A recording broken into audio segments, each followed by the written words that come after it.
Assalamualaikum warahmatullahi wabarakatuh.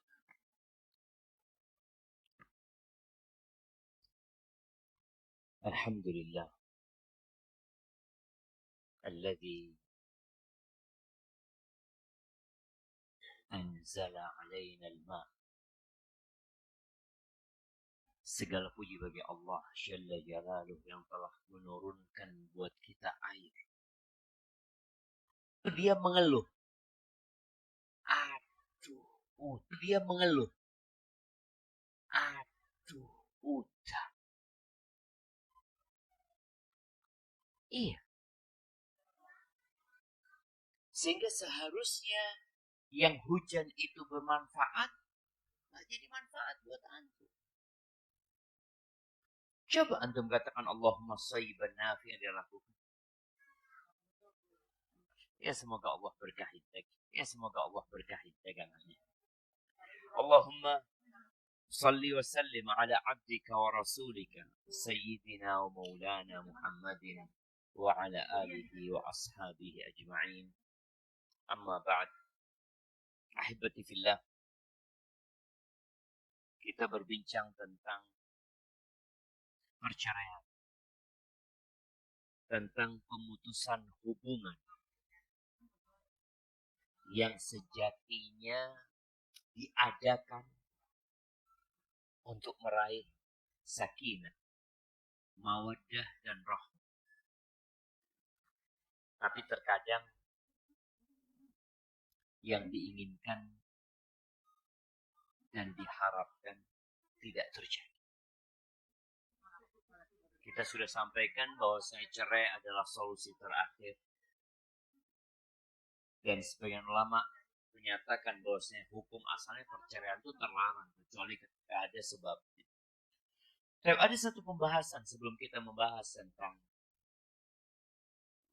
hukum cerai dalam kondisi emosi. Masalah at-tafwid. Tafwid ini menyerahkan hak cerai kepada istri.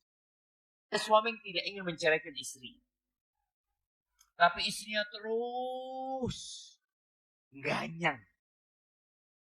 Ayo, berkatan aku, ceraikan saya, talak saya. Sang suami tidak ingin menceraikan. Lalu sang suami mengatakan, urusanmu ada di tangan. Jadi berdasarkan sepakat 4 mazhab, kalau benar sang suami menyerahkan kepada istri. Ada perbedaan pendapat di antara para ulama bagaimana kalau penyerahannya itu sejak sebelum nikah. Ketika mau nikah atau pada saat pernikahan sang suami mengatakan, iya, aku menikah dengan engkau dan hak cerai ada pada dirimu. Bisa nggak? Dari sejak awal nikah sudah menyerah, itu hanya berlaku di majelis itu selama suaminya belum mencabut. Jadi kalau lagi ribut ya, satu majelis, enggak, ceraikan aku. Kata sang suami, sudah aku serahkan urusanmu kepada dirimu sendiri.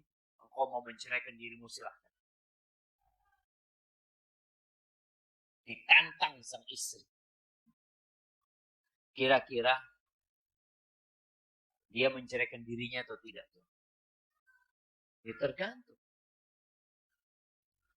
Karena ada istri memang yang tidak ingin dia sebagai penyebab perceraian. Artinya ketika dia keluar dari rumah tersebut dan terjadi perceraian, gak ingin orang mengatakan, engkau menceraikan dirimu sendiri. Malu dia. Tapi dia lebih suka, enggak, suamiku yang boleh. Suamiku menceraikan aku. Padahal sang suami tidak salah mendiamkan istrinya selama 1 bulan. Jadi kadang-kala memang ada perempuan-perempuan ini yang perlu dididik. Tugas para suami ini dia boleh jadi dapat istri yang kurang lurus. Bukan kurang lurus ya. Semua perempuan gak ada yang lurus gitu. Semuanya bengkok. Tapi mungkin dia dapat istri yang adabnya kurang. Atau banyak tuntutan. Boleh jadi antum memberikan pilihan kepada istri. Anti mau terus hidup sama anak.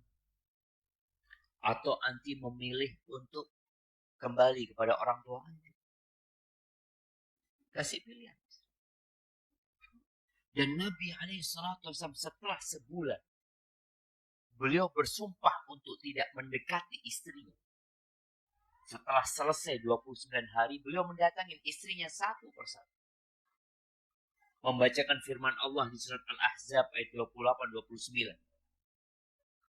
Allah mengatakan, ya ayuhan Nabi, wahai Nabi, qul li azwajika, katakan kepada istri-istri, in kuntunna turidnal hayatad dunya wa zinataha, kalau kalian menginginkan kehidupan dunia dan perhiasannya, fata'alaina, kemarilah kalian, umatti'kunna, aku akan kasih buat kalian mut'ah, ya pesangon, harta, dan aku akan ceraikan kalian dengan perceraian yang baik. Ini pilihan pertama. Pilihan kedua, wa in kuntunna turidnallaha wa rasulahu, kalau kalian menginginkan Allah dan Rasulnya, wa darul akhirah, dan negeri akhirat,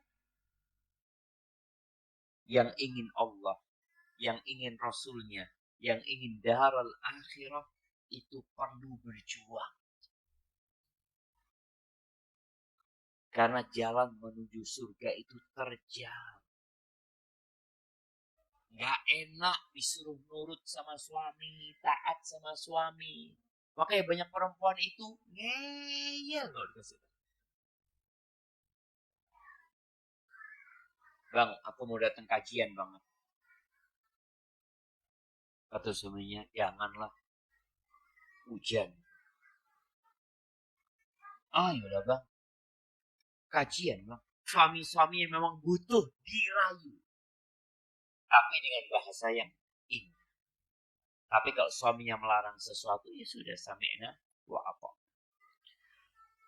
Baik, pilihan kedua tadi, kalau kan menginginkan Allah dan Rasulnya dan kehidupan akhirat, maka sesungguhnya Allah, fa inna Allah a'adda lil muhsinati minkunna ajran 'azim. Fakhtarna Allah wa Rasulahu. Kami kemudian memilih Allah dan Rasul. Dan Nabi menganggap hal itu ya bukan apa-apa, yang memang pilihan. Boleh seorang suami memberikan pilihan kepada istrinya, menyerahkan urusan kepada istrinya. Udah terserah kok. Engkau mau menceraikan dirimu, aku serahkan kepadamu dirimu. Tapi bagi para suami, hendaklah tidak sembarangan melakukan tafwid, serah terima cerai ini. Karena ada perempuan-perempuan yang agamanya kurang. Yang kita sebagai suami bertugas untuk mendidik dia. Baik, bicara menceraikan dalam kondisi emosi. Yang pertama kalau bicara syarat tolak itu, ya dia harus balik. Dia harus berakal. Ini sama-sama yang satu umur 7 tahun, yang perempuan umur 3 tahun. Sudah ya, nikahkan ya? Iya, jadi ini. Iya, jadi sudah dinikah.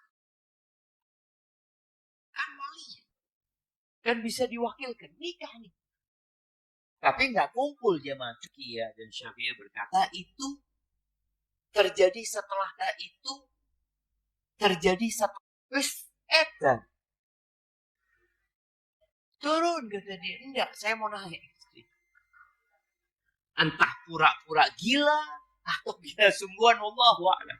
Tapi tolak dari orang gila, mau ini orang naik naik tower ya, habis pilkada kalah dia naik tower. Wes, bojoku tak pegat. Aku ceraikan istriku. Sah nggak perceraian dia? Jatuh jemaah. Kalau dia pura-pura gila. Kalau dia gila beneran. Makanya kan kadang-kala apabila terjadi sesuatu, itu dibawa ke psikiater, psikolog untuk dicek. Enggak, dia ini ada gangguan kejiwaan. Ternyata, iya memang dia ada gangguan kejiwaan. Ya, ketika orang akalnya tidak ada, maka nggak bisa dia mencerai. Terjaga. Momennya orang tidur. Mungkinkah menceraikan istrinya? Mungkin. Dia itu sebelum tidur ngomong. Bojoku ya, ruwet. Ngelindur. Ana masih ingat, nggak tahu ini mahasiswa yang di asrama masih ada loh. Ada santri yang keluar jemaah, ngomong sendiri, terus masuk kamar tidur lagi. Ada seperti itu. Ana merasakan di pondok itu ada yang keluar nanti ya. Ya liatin orang-orang. Terus nanti tahu-tahu di atas kasurnya, jangan rek, ojo rek, anu. Itu kalau dia menceraikan istrinya dalam kondisi ngelindur tadi, biasa. Kemudian orang gila sampai dia sadar, dan anak kecil sampai dia balik. Dia besar. Ada pembahasan juga berkaitan dengan akal ini. Bagaimana hukum tolak orang yang kena sihir. Karena kita tahu di antara sihir yang dilakukan oleh manusia itu, tujuannya memang memisahkan antara suami istri. Kalau membahas apabila sihirnya itu mempengaruhi akal, sampai yang berbicara itu boleh jadi bukan dirinya. Kita tahu ya, orang yang kena sihir kadang-kala ngomong bukan soal dia. Bukan. Matanya, pandangannya, enggak, ini bukan dia. Yang dia kurus ya mah, tahu-tahu 6 orang megangi, diuntal loh katanya. Bukan dia. Lihat mertuanya, kepingin dia untal mertuanya. Iya, ada orang yang benci. Tapi akalnya nggak sampai hilang. Maka kalau dia menceraikan, jatuh cerai. Intinya akal dia, apakah ada bersama dia? Apakah sedang tertutupi sehingga dia tidak sadar? Maka keabsahan tolaknya itu tergantung dengan keberadaan akal. Nah, kita masuk ke pembahasan hukum cerai orang yang marah. Tolakul ghadban. Orang kalau marah itu jelek. Makanya kalau ada orang marah di video, setelah itu videonya ditunjukkan, ini loh, engkau tadi marah. Siapa ini kata dia?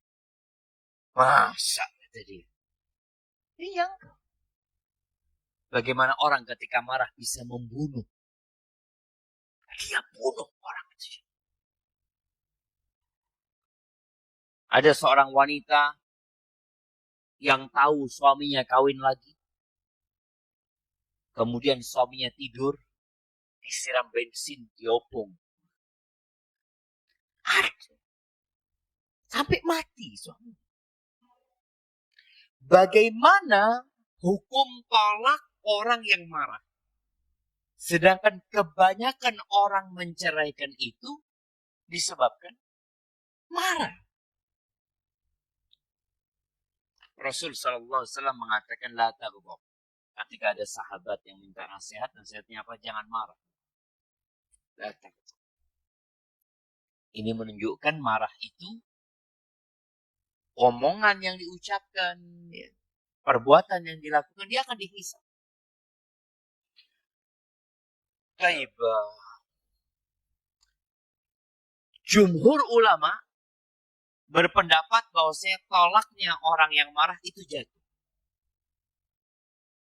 Walaupun ada di antara para ulama yang membagi emosi itu 3 macam. Yang pertama, ya, orang yang marah biasa.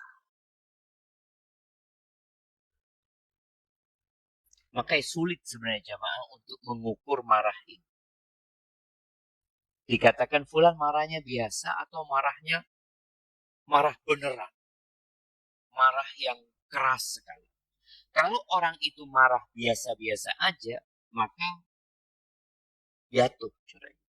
Sepakat semua orang. Apa dalilnya? Dalilnya hadis Khawlah bintu Sa'labah. Khawlah bintu Sa'labah ini ya, yang kekuasaannya pada waktu itu sudah sampai Urshalim, sudah sampai Syam, sudah sampai Irak, Iran sana. Dipanggil sama Khawlah ini diam. Sampai orang-orang heran, Umar yang keras biasanya, yang tegas seperti ini, dipanggil Khawlah, dengar dikasih nasihat sama Khawlah. Ketika sudah selesai, Khawlah pergi. Tanyalah orang-orang, ya Amirul Mukminin, kok menyimak dengan penuh perhatian kepada perempuan itu? Siapa perempuan itu? Gimana aku nggak mau mendengarkan dia? Allah aja dengar omongannya dia.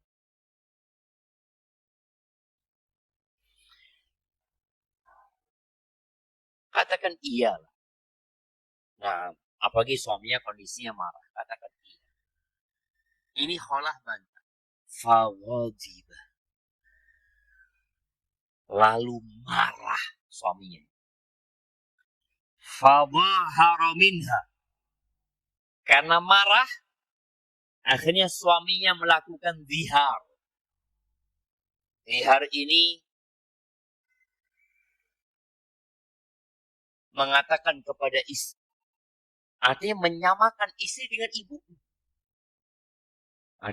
Salah satu yang menyebabkan kepribadian orang berubah dan karakter orang itu berubah adalah ketuaan. Makanya antum kalau punya orang tua, baik ibu atau bapak, ketika sudah tua renta, mudah marah, mudah tersinggung, wajar. Apalagi sakit, itu biasanya lebih perasa lagi. Ini awas sudah kayak gitu tuh. Dikatakan akhlaknya udah nggak bener. Dan orang yang suka mengeluh dari hadis ini, ucapan suami Khawlah ketika marah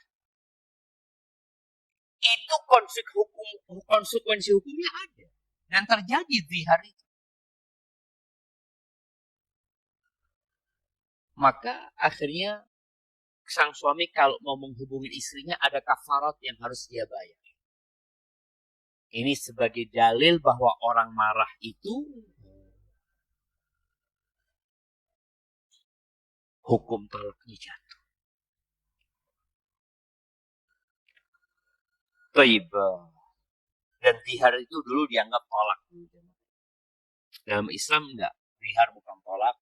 Zihar hukumnya tadi ada kafaratnya. Dan berkaitan dengan hal ini, sekali lagi, ini hal yang ijma'. Berkaitan dengan marah yang belum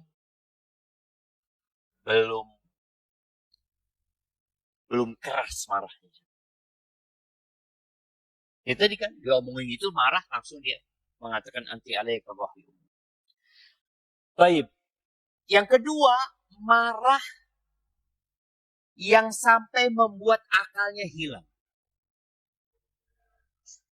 Ada orang marah itu sampai nggak sadar. Apa bukti kalau akalnya dia nggak ada bersama dia? Dia nggak sadar, dia ngelempar sini, ngelempar sana, coba teriak-teriak. Kemudian dia mengatakan, aku ceraikan engkau 1.000.000 kali. Sudah, sang istri akhirnya pulang ke rumah orang tuanya. Sang suami sadar, istriku mana? Istrimu mana? Sudah kau ceraikan? Loh, enggak, aku nggak nyeraikan istriku. Jadi dia benar-benar nggak sadar dengan yang dia ucap. Marah yang sampai puncaknya ini, yang sampai membuat akal itu hilang, seperti orang mabuk, jemaah. Maka ulama sepakat nggak jatuh. Nggak jatuh. Kenapa? Karena akalnya nggak ada bersama dia. Maka dia dihukumi seperti orang gila. Dan ini ada yang menukil ijma bahwasanya orang yang marah sampai tertutup akalnya itu seperti orang gila sehingga nggak jatuh cerai. Baik, yang diperselisihkan oleh para ulama, orang yang marah sampai tingkat kemarahan yang lumayan dahsyat, tapi nggak sampai akalnya hilang. Dia sadar. Dia menceraikan istrinya dalam kondisi marah yang memuncak, tapi dia sadar. Aku ceraikan. Ya, namanya orang marah. Dia mungkin sambil menahan diri ingin melakukan KDRT sama istrinya, tapi dia tahan, akhirnya dia ngomong. Dia menceraikan istrinya. Ini permasalahan yang diperselisihkan. Tapi 4 madhab sepakat jatuh. Jadi marah yang biasa, marah yang tengah-tengah ini, itu jatuh. Yang nggak jatuh itu marah yang menutup akal. Karena banyak orang-orang akhirnya cari fatwa. Supaya talak yang dia ucapkan itu tidak sah. Dia berdalil mengatakan, saya marah waktu itu Pak Ustadz. Marah yang mana? Ini kan tadi standar marah yang mana itu yang sulit untuk ditetapkan. Kalau marah yang sampai puncaknya saya nggak sadar dengan saya ucapkan, nggak jatuh. Tapi kalau marah, ya saya marah, saya sadar gitu. Bahwa saya menceraikan istri saya. Tapi saya nggak kuat, Ustaz. Nahan diri, Ustaz. Dan ini buat para wanita tadi, kalau suaminya sedang emosi, sedang marah, jangan memancing. Suaminya ngancam, umpamanya. Engkau kalau tetap nggak nurut, saya ceraikan nanti. Ini kan masih ancaman, belum ya? Loh, ceraikan sekarang saja. Sekarang. Ada perempuan yang memancingnya, Mas. Loh, suami ditantang. Jadi, jemaah. Maka tadi tolong wanita kalau suaminya marah, tahan. Karena ana lebih condong kepada pendapat jumhur ulama yang mengatakan jatuh cerai. Ada sebagian mengatakan enggak, tapi jumhur ulama berpendapat jatuh. Apa dalilnya? Ya, tadi. Hadis Khawlah yang dizihar sama suaminya dalam kondisi marah. Dan ternyata ada konsekuensi hukum. Kemudian orang yang marah itu mukallaf. Selama akalnya ada sama dia, dia itu mukallaf. Artinya mukallaf itu segala tindakan yang dia lakukan itu akan dihisab. Penanya malaikat tidak diangkat. Yang diangkat itu cuma dari 3 orang. Majnun, yang tidur, sama yang belum bayar. Nih orang marah mukallaf dia. Makanya dilarang marah. Dan ketika Allah Azza wa Jalla menyebutkan tentang orang-orang yang bertakwa itu, apa kata Allah? Wal kadhiminal ghaidh. Orang yang menahan emosi. Nabi SAW ini buat yang suka marah. Nabi SAW nggak pernah marah jemaah untuk diri.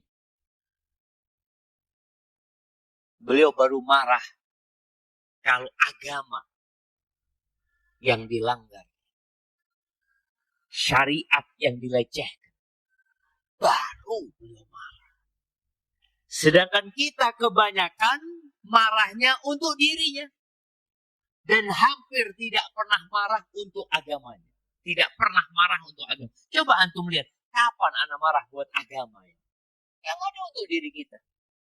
Dibully marah, dimaki marah, dibantah marah.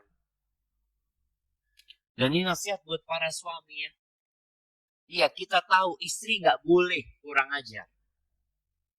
Istri nggak boleh bantah. Tapi kalau itu terjadi, antum sebagai pemimpin hendaklah memahami kondisi dia. Boleh jadi dia sedang datang bulan. Karena kejiwaan perempuan ketika datang bulan itu labil. Mudah marah. Kemudian boleh jadi ada sebab lain.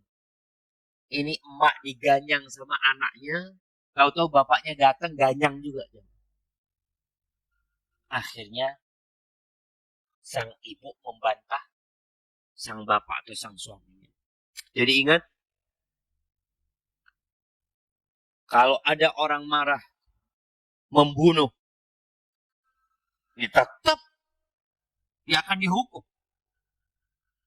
Atau mengambil, merusak hartanya orang. Tetap ada konsekuensi hukumnya. Kemudian, kalau kita menjadikan talak orang yang marah ini tidak jatuh, maka semua orang yang berbuat jahat akan mengatakan, saya marah, saya naik pitam, saya ini. Oh iya, tapi kamu nggak boleh. Tetap akan dihukum dengan yang kau katakan. Kemudian dalam kondisi marah atau ridho atau sedang kondisi senang, hukumnya sama. Karena urusan talak ini juga kondisinya mau main-main, mau serius, jatuh. Baik, ada yang mengatakan nggak jatuh talak itu. Dalam kondisi marah yang pertengahan tadi, ini pendapat Ibnu Qayyim rahimahullahu ta'ala.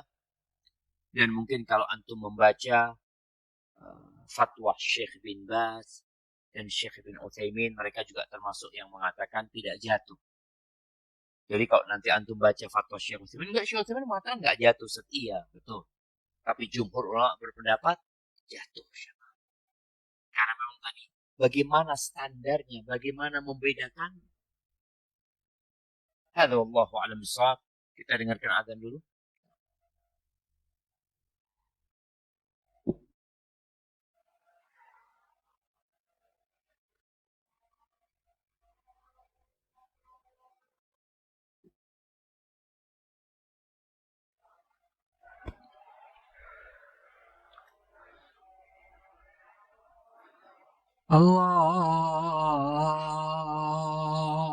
Allahu Akbar, Allahu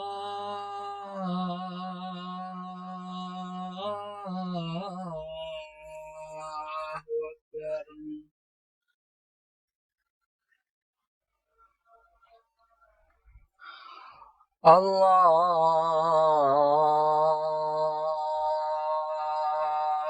Allahu Akbar, Allahu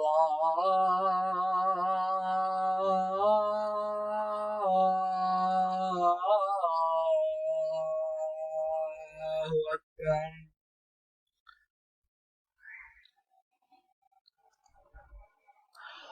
Asyhadu an la ilaha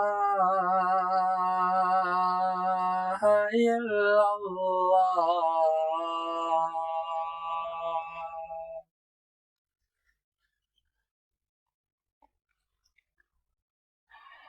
أشهد أن لا إله إلا الله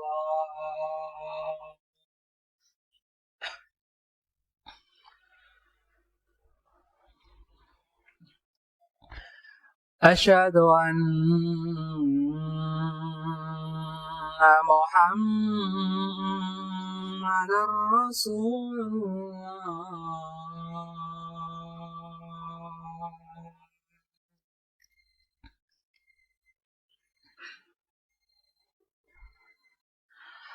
أشهد أن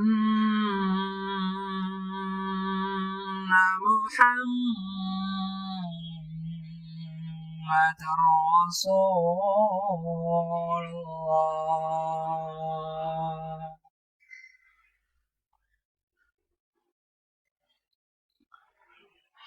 حي على الصلاة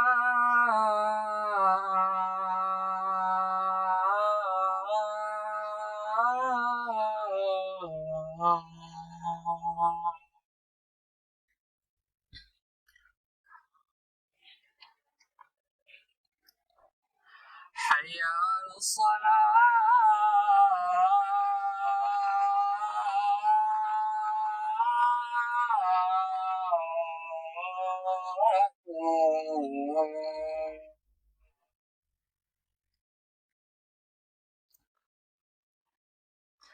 حي على الفلاح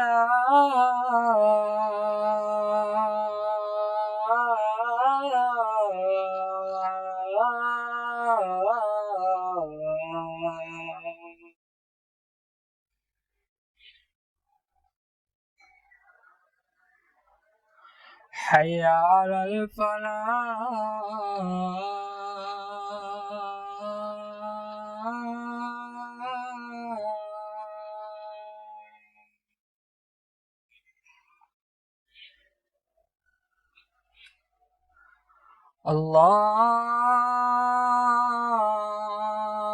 الله أكبر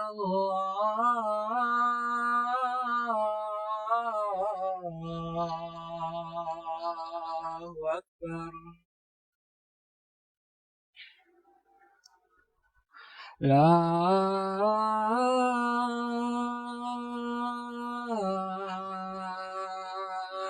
إله إلا الله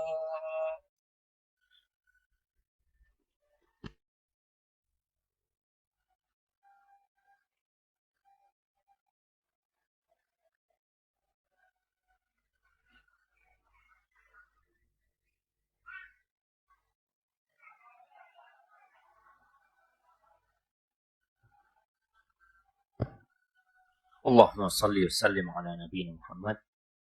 Jadi berkaitan dengan tolak orang yang marah itu, hati-hati. Menurut jumhur ulama, jatuh. Jangan sampai akhirnya antum cari fatwa yang enak. Ustadz ngomong jatuh, tak tanya ustadz lain. Ya Ustadz, kayaknya fatwanya Syekh Utsaimin tidak apa-apa kan Ustadz ya. Padahal dia ceraikan istrinya selalu dalam kondisi marah. Cuma marah yang mana? Karena dalam pendapat yang membagi marah jadi 3 itu, mereka mengatakan marah yang tidak syadid itu jatuh. Terus antum mengukurnya. Iya, saya tadi nggak bisa nahan diri. Saya kemudian menceraikan. Sadar. Ya jatuh. Bagaimana hukum talaqus sakran? Talak orang yang sakran. Sakron. Apa sakron? Sakran itu mabuk gimana? Ada 2 kondisi orang yang mabuk. Ada orang yang mabuk tapi dia punya alasan kenapa dia mabuk. Maka yang seperti ini nggak jatuh talak. Orang yang umpamanya dikasih minuman, dipaksa untuk minum, dia nggak mau minum. Atau orang yang mengkonsumsi sesuatu, di dokter umpamanya dia harus minum sesuatu ini untuk pengobatan umpamanya yang memang nggak ada obat lain. Pokoknya dia mabuknya itu secara agama diperbolehkan. Kondisi dia. Itu nggak jatuh cerai. Tapi kalau dia sengaja mengkonsumsi sesuatu yang membuat dia mabuk, maka ada dua pendapat. Dan pendapat jumhur sekali lagi mengatakan jatuh. Jadi kalau orang sengaja minum, kemudian dia menceraikan istrinya, dalam kondisi dia mabuk atas pilihan dia, maka jatuh cerainya. Sebagian mengatakan tidak, tapi pendapat yang mengatakan jatuh itu sepertinya lebih kuat. Walaupun dia mengatakan tidak jatuh, kan orang ini akalnya nggak ada gitu. Iya, cuma dia menghilangkan akalnya dengan sengaja. Dia sengaja menghilangkan akalnya. Maka dengan apa yang dia lakukan, dia akan dihisap. Karena dia sengaja melanggar agama, kemudian tadi mengkonsumsi sesuatu yang tidak diperbolehkan, maka akhirnya jumhur ulama berpendapat talak yang diucapkan oleh dia jatuh. Hadza wallahu a'lam bishawab. Kita masuk ke sesi tanya jawab. Masya Allah, ini pertanyaannya banyak banget jemaah. Semoga baik-baik saja pertanyaannya.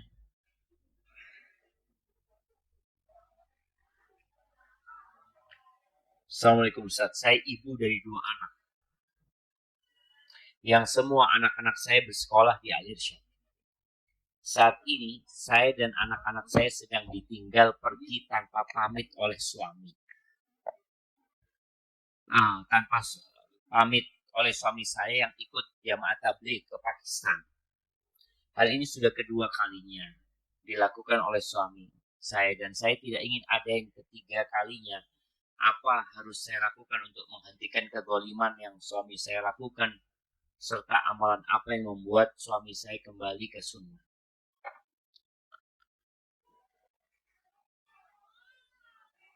Nah, yang pertama, seorang itu ketika meninggalkan istrinya karena urusan agama, seperti jihad fi sabilillah, itu juga meninggalkan istri. Maka dia harus mencukupi istri. Momenya dia berangkat selama 4 bulan. Atau orang yang kerja lah, yang merantau. Yang merantau selama 1 tahun umpamanya. Dia tetap punya kewajiban membiayai istrinya. Kalau ibu ini yang bertanya, suaminya tetap bertanggung jawab, ya, maka pertahankan rumah tangganya. Tapi ada suami yang kemudian lupa dengan hak-hak istrinya. Hak-hak anaknya. Dia berkata, saya berjuang di jalan Allah umpamanya. Saya akan berdakwah umpamanya. Tadi ketika mau berdakwah, kenapa harus jauh-jauh ke Pakistan umpamanya? Kalau berdakwah banyak orang-orang yang perlu didakwah. Dan ketahuilah jamaah bahwasanya dakwah itu fardun 'alal kifayah. Artinya kalau sudah ada yang melakukan, yang lainnya nggak wajib. Sedangkan memberikan nafkah kepada istri dan anak itu fardu ain. Wajib suami memberikan nafkah kepada anak-anaknya. Ada sebagian suami mungkin yang mengatakan, anak Ustaz, keluar, khuruj dia. Alhamdulillah istri dan anak-anak masih makan. Siapa yang ngasih makan? Tetangga-tetangga. Iya, jangan. Tetangga-tetangganya. Sang suami berpikir dia telah melakukan kebaikan. Engkau mau berdakwah, silahkan menyampaikan agama Allah dengan syarat engkau punya ilmu. Tapi jangan sampai engkau melantarkan yang menjadi kewajiban. Maka kalau bicara amalan apa saja yang bisa mengembalikan suami ya untuk belajar sunnah ini ya. Ya, yang pertama didoakan suaminya. Kemudian diajak datang kajian. Mungkin dia berpendapat bahwa yang dia lakukan inilah yang paling baik dalam agama. Tapi coba cocokkan dengan sunnah Nabi SAW. Nabi SAW mengutus para sahabat berdakwah. Ali bin Abi Thalib dikirim ke Yaman. Siapa lagi? Mu'ad bin Jabal dikirim ke Yaman.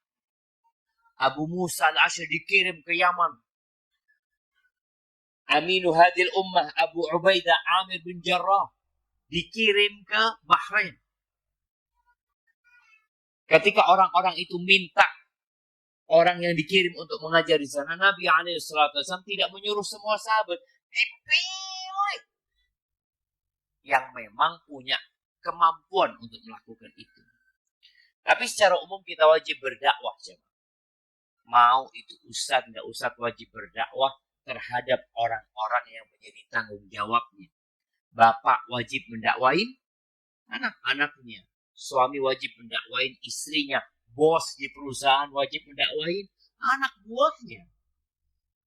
Maka tolong yang menjadi kewajiban itu diselesaikan. Baru setelah itu ke tempat yang lainnya untuk menyampaikan agama Allah ini. Hadza wallahu a'lam bishawab. Assalamualaikum Ustaz. Ana nemuin baju. Tapi Ana bilang biarin aja dulu. Siapa tahu nanti punyanya pemiliknya ambil. Tapi beberapa waktu kemudian 3 pekan berlalu belum ada yang ambil. Jadi Ana ambil lalu Ana cuci. Gimana hukumnya Ustaz? Jazakallah khair. Ya, kalau barang itu termasuk barang yang berharga, yang bakal dicari sama temennya, ya nggak bisa dimiliki sampai diumumkan selama 1 tahun. Dicuci nggak apa-apa, disimpan, diumumkan. Boleh jadi kita itu nggak mengumumkan ya.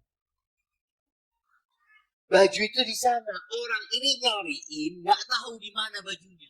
Antum tidak memberikan informasi. Antum biarkan situ, kita tunggu. Loh enggak.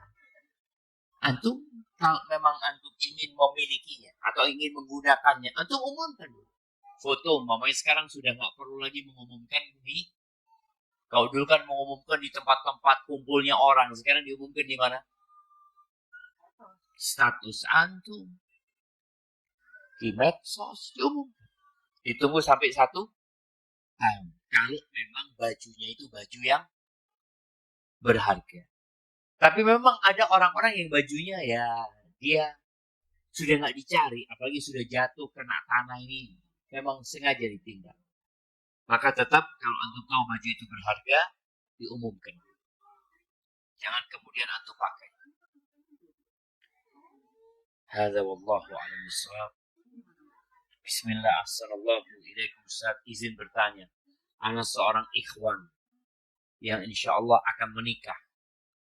Calon istri Ana menginginkan jika setelah menikah ingin pakai cincin couple,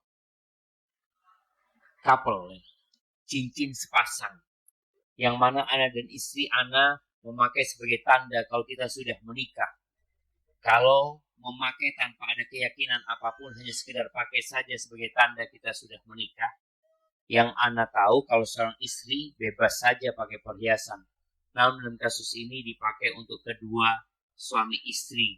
Dan cincin itu dipakai beberapa hari setelah akad. Mohon jawabannya. Iya, berkaitan dengan cincin itu. Boleh pakai cincin bebas ya, Ma. Cuma jadi masalah ketika tadi disebutkan kita mengikuti tradisi orang-orang non-muslim. Atau kita memiliki keyakinan. Keyakinan tadi disebutkan kan? Keyakinannya pakai itu sebagai tanda sudah menikah. Dan gak boleh dilepas. Kalau dilepas, berbahaya dengan pernikahan. Berarti kan ada keyakinan. Momennya sang suami. Kadang-kala cincin itu gak enak. Namanya orang pakai cincin. Capek, dia lepas, dia taruh. Istrinya tanya, Mas, mana cincinnya Mas? Jangan dilepas loh Mas. Ini yang membahayakan. Tapi kalau sekedar mau pakai cincin sebagai kenang-kenangan, favorit. Tapi kalau sebagai tanda sudah menikah, sehingga orang-orang itu kan dibaratkan, kalau ada yang godain, umpamanya, dia nunjukkan, oh, sudah nikah. Apakah itu memang tanda jemaah? Jadi tadi yang kalau bicara cincin sekedar memang dipakai sebagai kenang-kenangan pemberian dari suami istri nggak ada masalah. Tapi kalau tadi ada keyakinan sehingga harus dipakai selalu, kalau diletakkan ada sebagai tanda buruk nantinya, ada unsur tatoyur nanti di sana, maka tidak diperbolehkan. Ini panjang banget. Iya, kesempatan bertanya langsung buat akhwat. Aduh, takut kan buat akhwat itu. Ya, mak kalau mau tanya. Sebelum mak tanya, anak akan bacakan pertanyaan yang panjang. Ustaz, jika pertanyaan anak agak panjang. Bukan agak panjang, panjang sekali. Karena ini sangat penting bagi anak. Ahsanallahu ilaikum Ustaz. Bagaimana cara menjaga identitas diri sebagai seorang muslim ketika anak sering menghadapi pelecehan dari orang lain terkait penampilan fisik anak, seperti dipanggil seksi atau bahkan cewek oleh teman, jamaah dan sebagian asatidah dipompes dulu, padahal anak ikhwan. Semoga Allah mengampuni mereka yang ketawa. Tentu jangan ketawa. Semoga Allah mengampuni mereka yang ketawa. Jujur, Ana sebenarnya bukan orang yang suka marah atau emosi. Tetapi karena pelecehan seperti itu, Ana merasa perlu berbicara tegas kepada siapapun yang bersikap tidak hormat baik. Mereka yang melecehkan Ana di ponpes dulu, maupun siapapun dan dimanapun. Namun mereka tidak memahami trauma yang Ana alami. Sering menuduh Ana kurang ajar atau tidak punya sopan santun ketika Ana berbicara tegas. Semoga Allah ampuni mereka yang tertawa. Jika Ana berbicara lembut, mereka malah mengejek dengan sebutan kelembutan wanita. Atau bahkan berkata, jadi nafsu nih. Allahu Akbar. Semoga Allah mengampuni mereka yang ketawa. Saat Ana mencoba menegaskan sikap, mereka malah mengejek dengan nada menghina seperti ini membuat Ana merasa frustasi. Sampai terkadang muncul keinginan agar mata mereka yang berprasangka buruk itu tak lagi bisa melihat. Semoga Allah mengampuni mereka. Bahkan ketika Ana berbicara tentang akhwat, hal yang wajar jika seorang ikhwat tertarik kepada akhwat, mereka justru bermuka masam. Ana sudah paham bagaimana pandangan nafsu ikhwan kepada Ana. Karena Ana bukan seperti akhwat yang tidak merasa dipandang nafsu oleh ikhwan. Apa nih jemaah? Bagaimana langkah yang tepat untuk menetapkan batasan menghargai diri sendiri dan menghadapi mereka yang tidak menghormati di lingkungan sosial, karena Ana khawatir kejadian seperti ini berulang di kampus ini. Hai, jamaah rahimakumullah. Sepertinya Ana pernah mengalami masalah yang sama. Ana dulu waktu masuk pondok, Ana pernah sakit hati. Ketika Ana lagi sampai hari ini Ana ingat orangnya, tempatnya, dan waktunya. Karena ketika lagi ambil makanan, ada seorang perempuan yang sedang mengirimkan makanan buat abangnya atau buat adiknya ke pondok, dikirim. Lalu dia ngomong sama saudaranya, siapa Min? Mak Ratin, kata dia. Itu bahasa Madura. Siapa Min, katanya. Kok ayu anak ini? Loh, kita lanang dibilang ayu ya mah. Loro hati gitu. Sejak itu akhirnya anak ikut bela diri. Artinya tadi bicara jati diri, anak harus menunjukkan anak ini laki. Anak ikut bela diri, anak ikut lomba, anak fitness, olahraga. Yang akhirnya hilang betul. Ungkapan-ungkapan itu hilang. Maka nasihat anak buat yang bertanya ini, engkau perlu menunjukkan jati dirimu kalau engkau laki. Agar mereka tidak lagi membuli. Maka usahakan mulai saat ini. Tadi engkau berolahraga. Engkau olahraga main bola bersama yang laki-laki ya. Kemudian ikut bela diri. Kemudian jaga tubuhmu seperti itu. Kemudian bicara ngomong sama orang. 90% akhlak mulia itu ada di taghaful. Mengabaikan omongan orang itu. Jangan dimasukkan ke hati. Sampai ada cerita ketika seorang dibully. Ketika orang ini dibully, kemudian dia sakit hati. Orang yang membulinya itu semakin menjadi-jadi. Karena dia merasa ada korban yang bisa dia bully.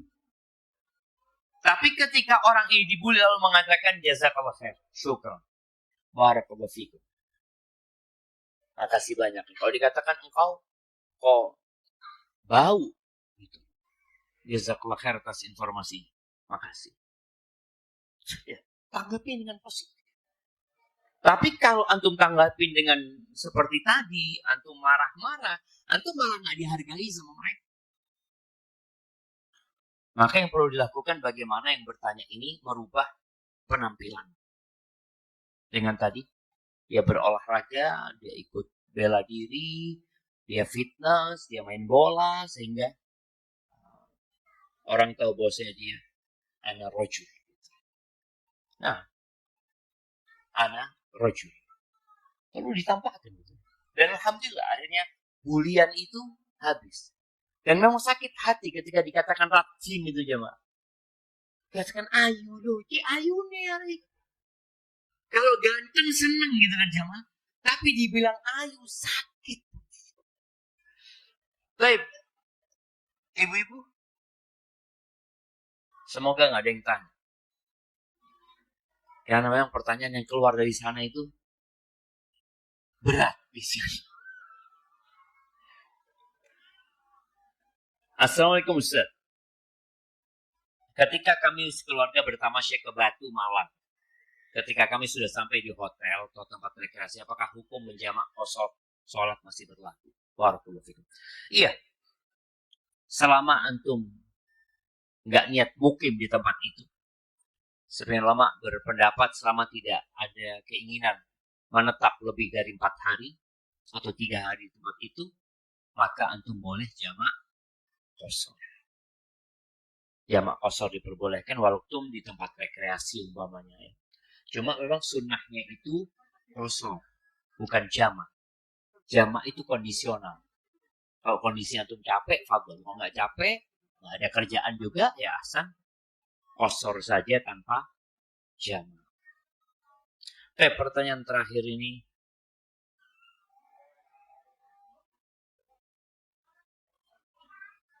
Izin bertanya. Hadis tentang kullu ummati mu'afan illa al-mujahirin. Semua umatku dimaafkan, diampuni, kecuali orang-orang yang berbuat dosa terang-terangan. Lantas bagaimana Ustaz dengan surat An-Nahl yang artinya kemudian sesungguhnya Tuhanmu mengampuni orang-orang yang mengerjakan kesalahan karena kebodohan. Kemudian mereka bertobat. Setelah itu memperbaiki dirinya. Sungguh Tuhanmu setelah itu benar-benar maha pengampun dan penyayang. Apakah kita jika sudah terlanjur membuat dosa terang-terangan, kemudian bertobat, apa kita tidak akan mendapatkan ampunan seperti hadis di atas? Atau Allah Subhanahu wa taala mengampuni seperti di An-Nahl? Ahibati fillah. Hadis yang pertama itu berkaitan dengan orang yang tidak bertaubat. Kullu ummati mu'afan illa al-mujahirin. Artinya, seorang yang berbuat dosa itu masih ada kesempatan untuk diampuni sama Allah walaupun dia nggak tobat. Dosa yang tidak diampuni sama Allah cuma syirik. Nah, orang yang berbuat dosa terang-terangan itu berpotensi untuk tidak diampuni. Artinya dia akan dihukum dan dimasukkan ke neraka walaupun tidak kekal di dalamnya. Namun kalau bertobat, Allah mengatakan innallaha yaghfiru dzunuba jami'an. Allah mengampuni semua dosa. Kalau orang bertobat mau syirik pun kalau bertobat diampuni. Jadi kalau seorang pernah berbuat dosa terang-terangan kemudian dia menyesal dan bertobat, Allah akan terima taubat dia. Tapi kalau tadi ada orang berbuat dosa sembunyi-sembunyi, kemudian dia nggak bertobat, jangan sampai meninggal dia nggak bertobat. Mungkinkah dia diampuni? Mungkin. Mungkin. Tahta al-masyiah. Kalau Allah ingin ampuni, Allah ampuni. Jadi kesempatan untuk diampuni masih ada. Hada wallahu a'lam bissawab. Subhanakallahumma wa bihamdika asyhadu an la ilaha illa anta astaghfiruka wa atubu ilaik. Assalamualaikum warahmatullahi wabarakatuh.